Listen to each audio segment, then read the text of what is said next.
the biggest myth is that VR is the future. And actually, this is a myth because it's already here. It's already used. It just that people don't see it because their friends are not using it. It's not used for personal use. But in the industrial sector, in the enterprise, this is already a reality. And this is one. And second one, it's that to make an immersive experience, you need VR devices or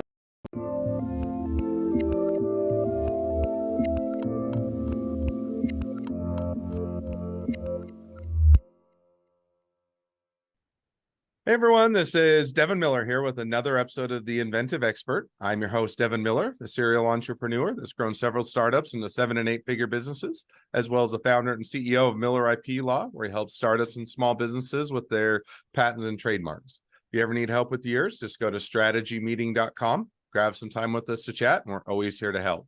Now, today we've got another great guest on the podcast, Anatolii Landyshev, and that's as close as I'm going to get to pronouncing it. But Anatolii, we're going to be chatting a little bit about a few different great topics, which include team building, how do you leverage augmented reality and virtual reality within your business, and also looking a little bit about how to go about building some internal processes within the business to set it up for success. So with that much as a introduction, welcome on the podcast, Anatolii. Thank you for inviting me, and it's a pleasure to be here. So go ahead, or maybe just to kick things off, why don't you take just a minute or two, and just as a quick reminder to the audience, so Anatolii has been on our sister podcast, The Inventive Journey, so if you haven't had a chance to go check out his full journey, certainly invite you to do so. But for those people that haven't had a chance to check out your full journey yet, take a minute or two and just introduce yourself to the audience and tell us a little bit about who you are. Hello, everyone. My name is Anatolii Landyshev. I am a co-founder and CTO of a VizorTech company. At VizorTech, we do VR, AR, and 3D plus infrastructure for industry, like industrial companies. And we are already for 12 years in the market, and we have a lot of experience in VR, AR, 3D, and that's actually like what I've been doing for most of my life. so I hope I'll be able to tell something new and interesting about it. No, I think that great background, and definitely looking forward to a great conversation. So with that, one of the areas that we chatted about before, and certainly is in your wheelhouse, is with regards to augmented and virtual reality. Now, I think that on the one hand, there's a place for it, and yet on the other hand, businesses and individuals and that have kind of struggled to help find that right place, or how to leverage it or utilize it to be an asset to the business. So kind of kicking it off, walk us through a little bit, or give us a bit of insight how, if you're a business and looking to leverage augmented and virtual reality, or what are some of the things to consider? Okay, so actually, augmented reality is now more widely spread across individual users than virtual reality, and that's because the devices that people use, like iPhones, like usual smartphones, can support it. And the biggest problem with VR for individual users is that there are not so many users who buy VR devices. Yes, and this is easily explained because, for example, when the first iPhone appeared, it just replaced the phones, and phone is a device that people usually use. They were used to using phones. And a VR device is a completely new device, and people are just not used to using VR devices. This is something completely new, and there should be something really great to it, which helps users in everyday life, so they are motivated to buy it. And that's why for individual users, VR devices are not spread as much. However, for industrial companies, it's all different because there are already applications for VR that reduce the costs for enterprises, make work more effective, allow people to work remotely, and these companies they're already in. They already buy these devices, so they use them, and so this is already a market and a niche. So I would say that like for personal for individual users, probably AR is more widely spread, and it can be there may be applications for shopping, like gaming, beauty, the beauty sphere in AR is pretty big, yeah, and it's all for individual B2C, yeah, so it's all for a wide audience, and so maybe just dive in there, just maybe one follow-up question to that. So walk us through a little bit. So you said, okay, our consumer base is still kind of figuring things out. One of the areas of good applicability is within the industrial type applications, but what are some of the applications or some of the businesses that tend to readily adopt it and having success using it? You mean AR? Yeah. Augmented reality, yeah? Yep. So the ones we've been working with, they are mostly using AR for advertising promotion. There were also very interesting applications in AR when it was used for very complex engineering things, like helping the construction workers to see more details about what's behind the walls, like the pipes or something like that, getting more information in a more convenient way. Yeah, instead of looking at some charts, drawings, they can just see them in augmented reality, and that's what makes it more efficient. It's just more convenient also.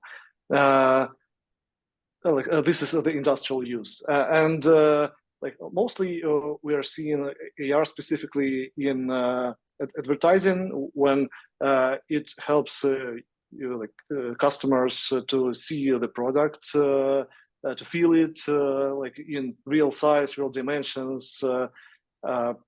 Sometimes add some extra experience on top of a physical product. For example, you buy something physical, and then with the help of AR, you can see some experience with it, which is something that's not built into the product, but it goes in an application. Actually, there are even from the famous examples, maybe there are wines where you just point the phone camera to the bottle and you see the whole story. So this is one of the applications when there's just a product, just a bottle of wine, yeah, and you, with the help of the device, you see the whole story, and it somehow represents the brand and gives more individualism probably to this specific brand. So that's how businesses use AR. And go ahead. Yeah, and for VR, the cases are a bit different. It's used a lot for trainings. This is one approach is that VR training is very effective, because it represents it almost repeats the real life training, and you can just create the same area, the same environment as in real life, and users just they repeat the same actions in this environment, and they have physical memory about what they should do, and then they can come to the real environment and repeat it. And maybe it seems not that big when we talk about it just sitting in our in our houses. But for example, in industries such as like construction, oil and gas, maritime, this is actually a big thing because the costs of training people on site, they are pretty high, and also to in these industries to get to the site, you also need to pass different certifications. You need to be trained, like safety training, etc. And this is all like costs. So this is people's time. This is their travel, like also the time of instructors and VR applications. They help to automate all this, and so this is one. This is one application. But there are also other applications, like it's also used to help take decisions. For example, nowadays the designers, the engineers that actually take decisions about the changes on these objects, like oil rigs or on huge ships like tankers. They can measure very precisely all the distances and to see the real picture, and even try to add like different new equipment to these objects sitting at their home. They even don't need to come to the object because they can do it all in virtual reality. And like some projects we are working on, they are just about that. So it also helps to take decisions, and it reduces costs also by helping people like work remotely, and also like even in other countries, and use more like more talent. So really a lot of applications. And now there is such a term, like it's very it's now becoming quite popular. It's called digital twin. Like there is a real environment, and you just like take the CAD files like of your environment. Like it's usually there are usually CAD files for equipment, like environments, and you can then get it into the virtual world, so to say, and you reconstruct all the same environment, and then like you can do like everything in this virtual environment. You can simulate things, you can take decisions, you can work together collaboratively in this environment, and then like apply things to the real environment. And it goes even further, like with the help of IoT, the actions in the virtual environment can be actually bound to the things in real environment. This is like where the world goes now. Like, so the factory workers in, I don't know, 10 years will be working from home. No, I think that makes sense. A lot of opportunity and a lot of possibilities there. So now shifting gears just a little bit, but I think goes a bit along with this, which is, you know, one of the other areas that that we talked a little bit before the podcast about, which is I think always important, is as a business getting some of those internal processes in place. In other words, you can have some of the greatest tools, the greatest technology, and be able to leverage that. But at the end of the day, if you don't have the right team in place and they don't have the right internal processes, it's not going to get you very far, and it's not going to set you up for success. And so kind of any thoughts along, you know, as you're building out the business, how do you get those internal processes in place to make sure you're set up for success? Well, the main thing probably is that there should be a clear vision for a business, and this is like the main thing which like everyone should be aligned onto. Yeah. So in our case, our vision is 3D, VR, AR, 3D plus infrastructure for industry, and like everyone in the company should be like passionate about it, and like want to build this company that makes specifically this. And the first thing is actually like culture. Yeah. So you first you want these people that you can rely on, that want to make this together with you, and like especially the first 10 people in the company are very important for this culture. And then when the company grows bigger and we've been having some growth. So when it becomes bigger, like some structure becomes needed, because there are people need to agree about where are their responsibilities, like what they're responsible for, and so there's usually some structure to it, and there are teams. We prefer not so much individual approach, but better like a team approach, when there is a team of specialists in different that are good at different spheres. And in our case, the applications we do, they require a lot of different knowledge. We have specialists, some in 3D, for example, and some specialists in servers, but they're working in the same team, and each of them has their own knowledge, but together they are working on the product. And I think that once you have that, especially the constant improvement in each of the teams is important, and also the improvement of the strategies on the level of the whole company.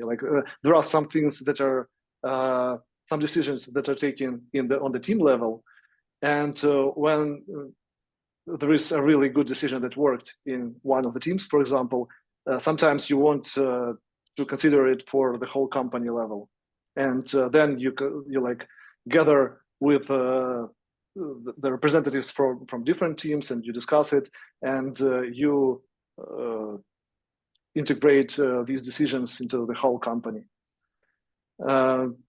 And this way, the constant improvement, this is probably the main thing. So because there's nothing perfect, but when we are constantly improving, our chances of success, they are also improving.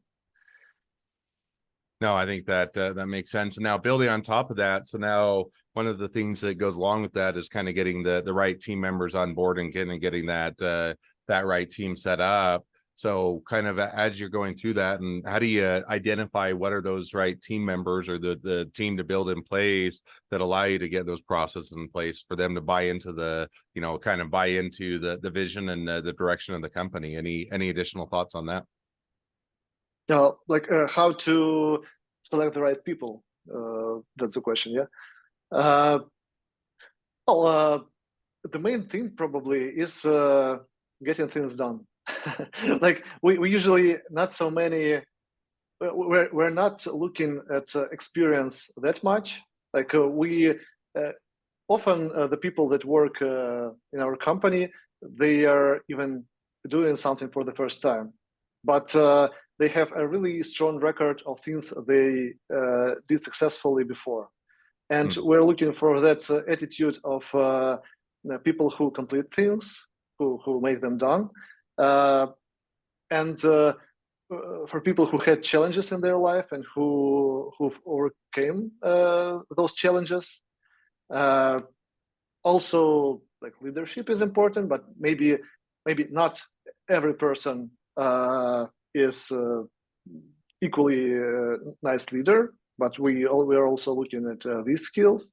And of course, the knowledge of the technology, of different tools, all this is important, but we believe in learning, and often the people that are clever and that are smart, they are able to learn. And so the main traits are probably those that I told, and of course, there need to be specialists in the industry, because of course we provide professional services, and we cannot provide them just by hiring good people without experience. So we have the leads with this experience, and people who work in our company for over a year, several years.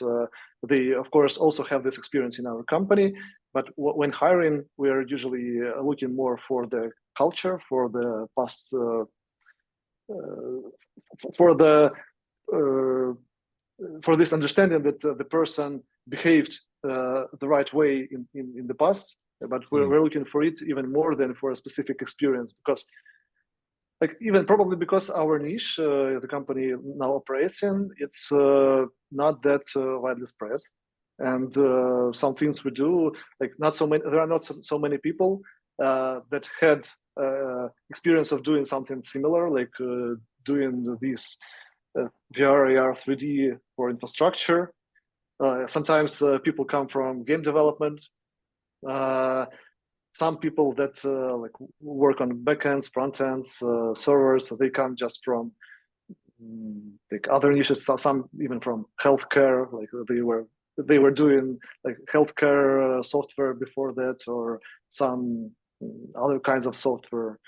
And of course, they are getting this domain experience in our company.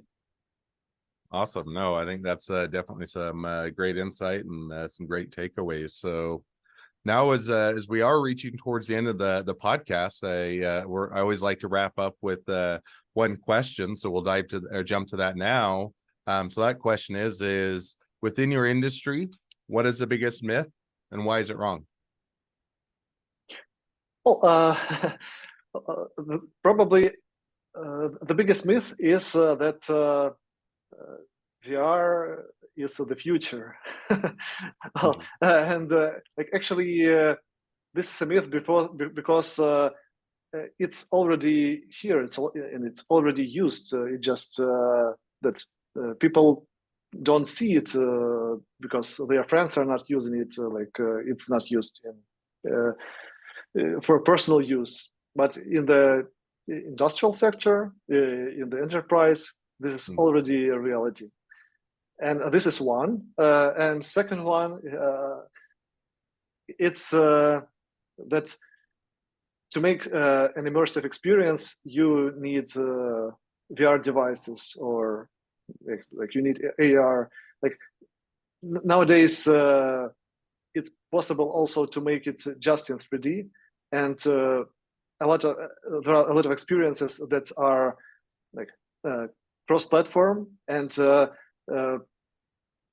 they are available for people who have no VR devices, just in 3D on their laptop or on their PC, and sometimes even in the browser. But they also like have a version for VR, so people can onboard to it gradually as VR becomes more popular nowadays.